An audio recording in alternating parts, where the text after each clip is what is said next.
খেদমত করা, স্বামীর খেদমত করা। এই ব্যাপারে আমি ছোট্ট একটা কথা বলবো গো মা,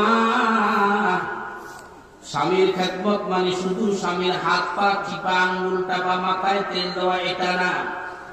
স্বামীর সন্তানগুলিকে লালন পালন করা স্বামীর খেদমত, স্বামীর ঘর সাজানো স্বামীর খেদমত, তুমি যে রান্না বান্না করতেছো এটাও খেদমত, তুমি যে ঘর ঝাড়ু দিতেছো এটাও খেদমত, তুমি যে স্বামীর সম্পদগুলি পাহারা দিতেছো এটাও খেদমত। এর পাশাপাশি স্বামীর আরেকটা মস্ত বড় খেদমত হল স্বামীর সামনে সাজা। এখন নারীরা স্বামীর সামনে সাজে না।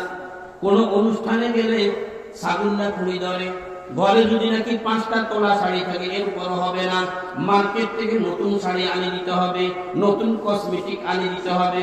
আমি বলবো পর্দানিসীন মা, তোমার এই সৌন্দর্যটা রূপ তো স্বামী ছাড়া অন্য কাউকে দেখাইতে পারবে না।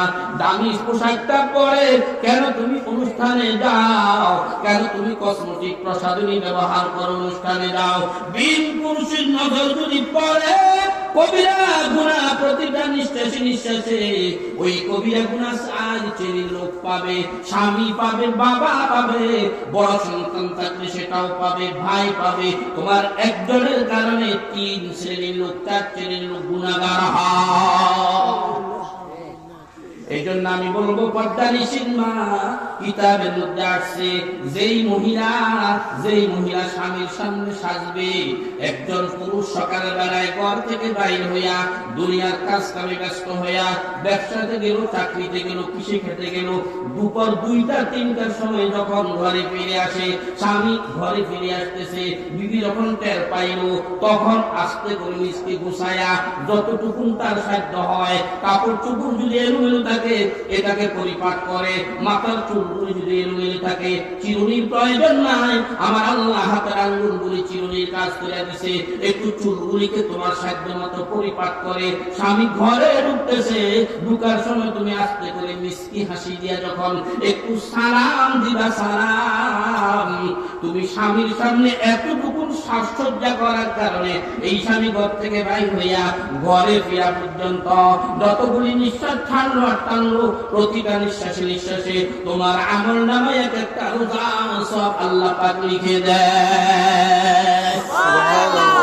ও পর্দানিসীন মা, তোমার স্বামী সন্ধ্যা বেলায় ঘর থেকে বাইর হইয়া মার্কেটে গেল, নামাজ পড়তে গেল, যেই কোনো কাজ গেল, রাত 8টা 9টা 10টার সময় আবার যখন বাসায় ফিরতেছে তুমি টের পাইলা।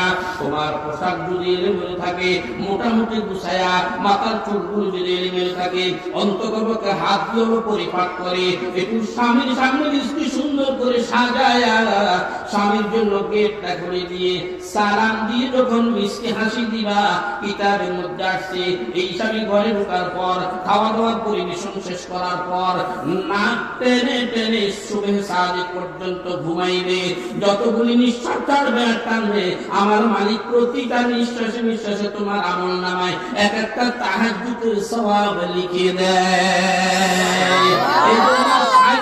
স্বামীর সামনে এতটুকু পরিপাক করার কারণে যদি তোমার এতটুকু নেক হয়, এবার স্বামীর সামনে যদি তুমি দামি দামি পোশাক পরে সাজো, কি পরিমাণ নেক তোমার হবে।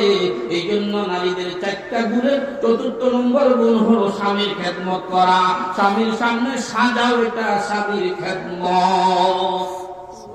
এখন নারীরা স্বামীদের বহু মনে ব্যথা দেয়, এই জন্য জাহান্নামের আগুন অধিক পরিমাণে জ্বলে। ও পর্দানিসীন মা, ও পর্দানিসীন মা, এই যে চাঁদ চলতেছে এটা মেরাজের চাঁদ, এটা মেরাজের চাঁদ, রজবের চাঁদ। এই চাঁদে আমার নবী মেরাজে গিয়ে আরশ আজিমে গিয়ে আল্লাহর সাথে দিদার অর্জন করেন। আল্লাহ পাক রব্বুল আলামিনের অনুমতি জান্নাত ও জাহান্নাম দেখে আসছেন।